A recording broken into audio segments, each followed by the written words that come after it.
राजनांदगांव पत्रिका में आप सभी का स्वागत है। आप देख रहे हैं स्वर्गीय राजा देवव्रत सिंह के असमंजस में ओरिजिनल बीबी का मामला। स्वर्गीय देवव्रत सिंह खैरागढ़ राज परिवार के मुखिया थे। राजनीतिक तौर पर बेहद बड़ा कद रखने के बावजूद वह पारिवारिक कलह से काफ़ी परेशान रहे। पहली पत्नी पद्मा सिंह को तलाक देने के बाद उन्होंने विभा सिंह से शादी की। सूत्रों से मिली जानकारी के मुताबिक लेकिन यह शादी ज़्यादा दिन नहीं चल सकी और आपसी कलह के चलते कुछ दिनों के बाद विभा सिंह अपने मायके चली गई थी और विवाद चल ही रहा था कि अकस्मात देवव्रत सिंह का 4 नवंबर 2021 को निधन हो गया। निधन के बाद से लगातार देवव्रत सिंह की मौजूदा पत्नी और पूर्व पत्नी के बीच तनाव देखा जा रहा है। निधन के बाद दोनों पति पत्नी के बीच हुए विवादों का एक ऑडियो भी जमकर वायरल हुआ था। जब से दिवंगत हो चुके देवव्रत सिंह की पत्नी विभा सिंह उनकी पूर्व पत्नी पद्मा सिंह से बेहद ही नाराज चल रही है। प्रेस क्लब में प्रेस कॉन्फ्रेंस करके विभा सिंह ने पद्मा सिंह व भूपेश बघेल पर कई बड़े आरोप लगाए। पूर्व समय में वायरल ऑडियो को उन्होंने फेक कहा, जिसकी जांच व कार्यवाही के लिए उन्होंने न्यायालय का शरण लेना भी बताया। आप देखें वीडियो असमंजस में देवव्रत सिंह की ओरिजिनल पत्नी आखिर कौन। कि एक थोड़े दिन पहले वो मुखिया थे, छत्तीसगढ़ के सीएम थे और उन्होंने नहीं पहचाना। जब वो हमें नहीं पहचान रहे थे तो इसका मतलब 2016 से वो राजा साहब से भी उनकी कोई पहचान नहीं थी, ख़त्म हो चुकी थी और खैरागढ़ को भी वो शायद नहीं जानते थे उससे पहले, ऐसा लगता है मुझे। और इसीलिए मैं इसी संदर्भ में मैं आई हूँ। जब हमारे यहाँ राजा साहब की डेथ हुई थी तब भी मैं कई बार आई थी आप लोगों के पास इन्हीं सब बातों को लेकर के कि मेरे घर में क्या चल रहा है। तो कुछ क्वेश्चंस थे मेरे जो मुझे ये लगता था कि मेरे साथ जो हुआ है उसमें कांग्रेस का पूरा सपोर्ट है। पद्मा देवी जी को पूरा का पूरा सपोर्ट मिल रहा है जिससे वो हमारे ऊपर हमला करवा रही हैं। और आज मैं आप लोगों को दिखाऊंगी कि 2021 में जब हमारे पति राजा देवव्रत सिंह जी का देहांत हुआ था 4 नवंबर को, तो मुझे क्षेत्रवासियों ने कुछ लोगों ने ये शंका जाहिर की थी कि राजा साहब को कुछ दिया गया था, क्योंकि मैं उस टाइम पे वहाँ थी नहीं और मेरे आने से पहले घर से बॉडी निकाल दी गई थी। मुझे तो जाकर के जहाँ पर संस्कार होता है वहाँ पे उनको मैं देख पाई थी और मेरे ये कहने के बाद कि पोस्टमार्टम करना चाहिए और नहीं किया गया था। और मैंने मीडिया पे भी बहुत बात उठाई थी, किसी ने मेरी नहीं सुनी थी और सब वहाँ पे संस्कार कर दिया था। और उसके बाद से 24 दिसंबर को मैंने नांदगांव एसपी को, राजनांदगांव के एसपी को व्हाट्सएप पे एक लेटर लिखा था कि मुझे लगता है कि उनका जो देहांत हुआ है उसके पीछे कुछ राज है। मुझे उनकी मौत नेचुरल नहीं लगती है और इसकी जांच कराई जाए। उसके तुरंत बाद 27 तारीख को बच्चों को भेज करके 26 को बच्चों को बजाय एक्शन होने के उसको पढ़ा गया, उस पर ब्लू टिक हुआ। मेरे पास पूरा सबूत है, मैं फ़ोन में लेकर आई हूँ। और उसको इग्नोर करके बच्चों को भेज के एक प्रेस कॉन्फ्रेंस करा करके और कि मैं उनको परेशान कर रही हूँ और मेरे ऊपर अटैक करा दिया गया। मेरे घर में गुंडे घुसा दिए गए, इवन मेरे बेडरूम तक वो गुंडे गए। सब वीडियोस हैं, सारे प्रूफ्स थे। उसके 2-3-4 दिन बाद उदयपुर के मेरे महल में बिल्कुल सुनियोजित तरीके से टेंट लगा करके, खाना पीना करके, वाइन बांट करके, शराब पिला करके गुंडों को तैयार किया गया। गुंडों से मेरे ऊपर जानलेवा हमला कराया गया। मेरे ऊपर मेरी गाड़ी को पूरा प्रशासन की गाड़ी को भी तोड़ा गया और मेरी गाड़ी को भी तोड़ा गया। मैं बहुत मुश्किल से वहाँ से निकाली गई और मैं एक कपड़े में बेबीलोन में रायपुर में 10 दिन तक रही। इस डेट को मैंने एसपी साहब को लेटर लिखा है, ये इस पे ब्लू टिक हुआ है। मैंने हाथ जोड़ जोड़ कर रिक्वेस्ट किया है कि मेरी जान को खतरा है, कोई एक्शन नहीं हुआ। और नेक्स्ट डे बच्चों ने कॉन्फ्रेंस किया और वो मतलब मेरे यहाँ अटैक कर दिया गया। मेरे घर में घुस के मुझे निकाला जाना शुरू हो गया। उस समय जो भी एसपी रहा होगा, क्या उसकी शिकायत आपने डीजीपी से की, होम मिनिस्ट्री से की, सेंट्रल होम मिनिस्ट्री से की? बिल्कुल, मैं तो तब से लगातार आज तक शिकायत करती आ रही हूँ, लगातार। ये मेरे वकील साहब बैठे हैं, इन्होंने जाने कितने केसेस डाल रखे हैं कोर्ट में। जब पुलिस ने नहीं सुना है तो कोर्ट में लगाया है हमने, और लगातार चल रहा है। ये खुद भी आपको बताएंगे कि हम लोग हमको तो सुरक्षा ही हाई कोर्ट से इसीलिए मिली कि हमला हुआ। भाई हमला को कोर्ट ने माना है तो हमला तो हुआ, फिर कोई अरेस्ट क्यों नहीं हुआ? वहीं पे एक छोटा सा बलवा किया था बीजेपी के विक्रांत सिंह जी, जो हमारे फैमिली के मेंबर ही हैं, आप जानते ही होंगे, तो उनके ऊपर तो एफआईआर हो गया था। फिर हमारे यहाँ के बलवे में जहाँ पे जानलेवा हमला हुआ, सुरक्षा भी मिली, वहाँ उस महिला को सुरक्षा भी आप नहीं देते हैं और कोई किसी को अरेस्ट भी नहीं करते। ये एक ऐसी अजीब सी बात थी। कहीं तो पार्टी सपोर्ट कर रही थी, मुझे दबाया जा रहा था, डराया जा रहा था, मुझे ये सब कहा जाता था कि ये गाड़ी में चल रही है, ट्रक से दबा दिया जाएगा, वहाँ के लोग बोलते थे, और मैं शिकायत करती थी, कोई नहीं सुनता था, कोई भी नहीं सुनता था। हमारे को तो बिल्कुल सुसाइड के लिए प्रेशर एक तरीके से बना दिया गया था कि हम कुछ कर बैठे। हर चीज़ उन्होंने हथकंडा अपनाया, तो ये चीज़ें हुई हैं। और चुनाव में पर्सनल कुछ दिक्कतें आपने बताई जो आपके पिछले दिनों हुई है, ये आपकी प्रेस वार्ता का एक उद्देश्य।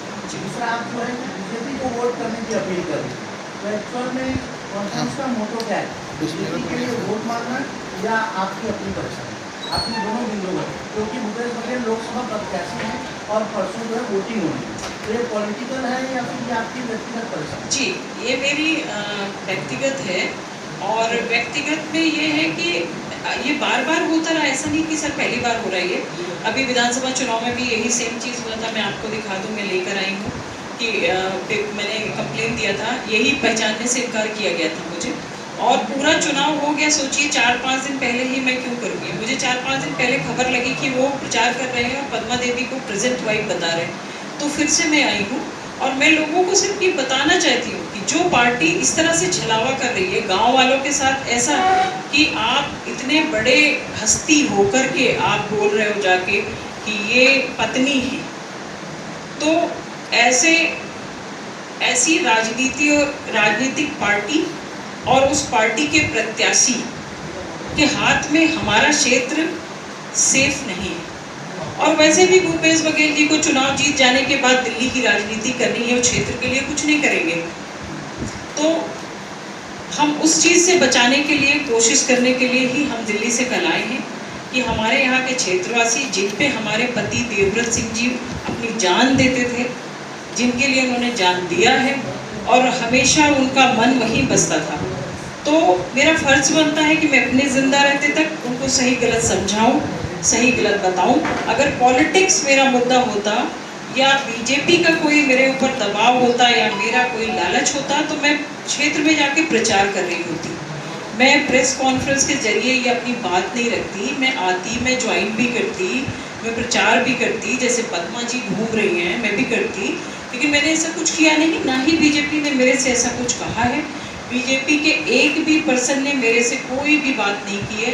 ये पिछले 1 वीक से हर चैनल पे मेरा डिबेट भी हुआ है, मेरी बात भी हुई है, और सभी ने पूछा है, मैंने सबको बताया कि किसी से मेरी किसी बीजेपी के किसी भी मेंबर से बात नहीं हुई है, ना हो रही है इस टॉपिक को लेकर।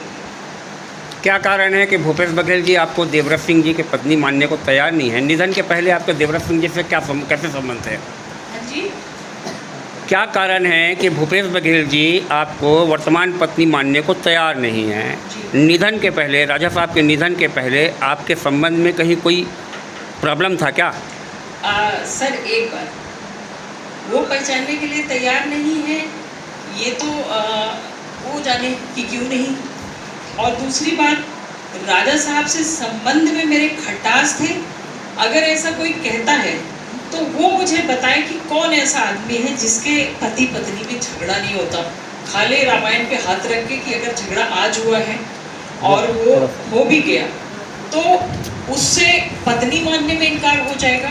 मैंने तलाक तो नहीं किया था, या मैंने कोई पैसा तो नहीं मांगा था, पैसों के लिए मैंने कोई एफआईआर तो नहीं लिखाया था। जो पद्मा जी लिखवा के घूम रही है एफआईआर, वो एफआईआर भी कराया, उन्होंने एलिमनी भी लिया, उन्होंने शादी भी कर लिया, और उनको प्रेजेंट पत्नी बताया जा रहा है। और जो पत्नी का कोई भी सबूत, कोई भी इस तरह की चीज़ जो मैंने करी हो, सिवाय इसके कि मैंने एक पद्मा के बारे में कभी कुछ बोला होगा तो उस पर हमारे बीच में आर्ग्यूमेंट झगड़ा हुआ होगा, वो पुराना, वो भी उनके डेथ से 8 महीने पहले की बात। तो उस बात को ला करके ये राजनीतिक रोटी नहीं सेक रहे हैं भूपेश बघेल जी, तो क्या करें। वो तो बहुतों को, वो तो सौम्य चौरसिया जी को भी मानने से इनकार कर रहे हैं, उनको तो वो भी नहीं आते। बताइए आप। निधन के दौरान आप दिल्ली में कब से थी, मतलब साथ कब से नहीं थे?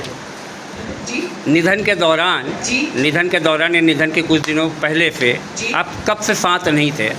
कब से साथ कैसे कहते हैं? आपको पता है कि 24 उसको 24 राजा साहब 24 अक्टूबर को राजा साहब दिल्ली में थे।